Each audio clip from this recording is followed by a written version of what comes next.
my name is Jessica, and I'm the Adult Services Programming Librarian at the Yorba Linda Public Library.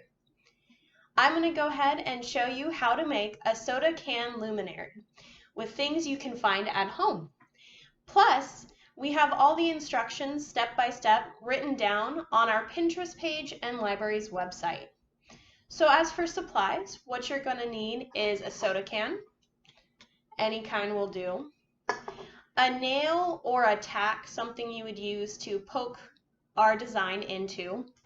You're going to need a can opener, and you're going to need a template or design that you're going to poke into. So there's many templates online that you can find, and we have links to those as well.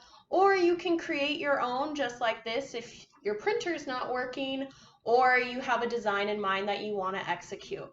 So the first step in creating a luminary is to prep our can.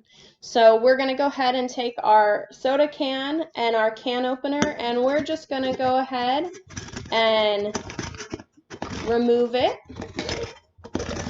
Some cans are a little easier than others, so you may have parts that just don't want to come off, kind of like this. So you can either remove it or go back over it one more. Our can lid has been removed, and I've washed it so there's no residue left over from the soda.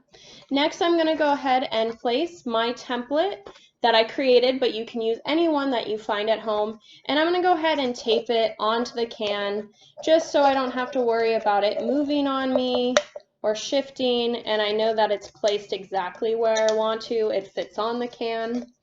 And then I'm going to go ahead and take my nail and begin to poke the holes into the design.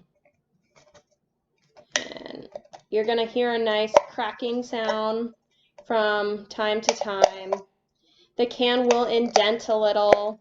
That's not a big deal. You can always pop it right back into place. And so I'm going to go through and poke the holes into my design. So in my template, I actually used little dots to show me where to put it in.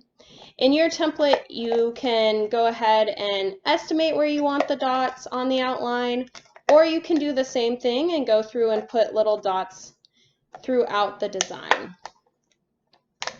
So we continue to poke the holes until we have the whole design covered.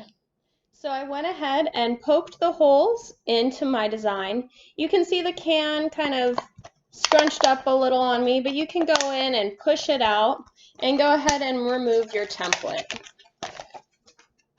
And again, just kind of push it out. It crinkled up a little, but that's no big deal. And you just go ahead and push it out so it looks nice and smooth. Once you've done that, if you like the design of the soda can, you're absolutely welcome to start there. Throw a light in it and you have your luminary all ready to go. So we have the can, the design is cut into it. I'm going to go ahead and use the optional step and paint it. So whatever acrylic paint you have lying around, you can go ahead and start to paint the can. Most likely you're going to need multiple layers to cover up the can and design. So you'll do one layer, go ahead and let it dry, and then go on to the second layer until it's completely covered to your satisfaction. With the holes, you want to make sure you don't close them up, otherwise you won't be able to see any light coming out of them.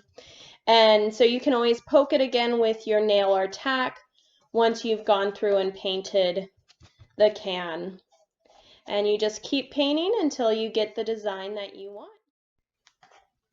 So I did a couple coats of paint on our soda can luminary, about 4 or 5 to cover up the can completely.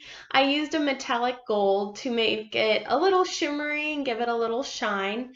The final step was taking the nail and going through the holes one more time to make sure that there isn't any paint stuck in it, hiding those holes so no light can get through. And so just place a battery tea light in there and enjoy.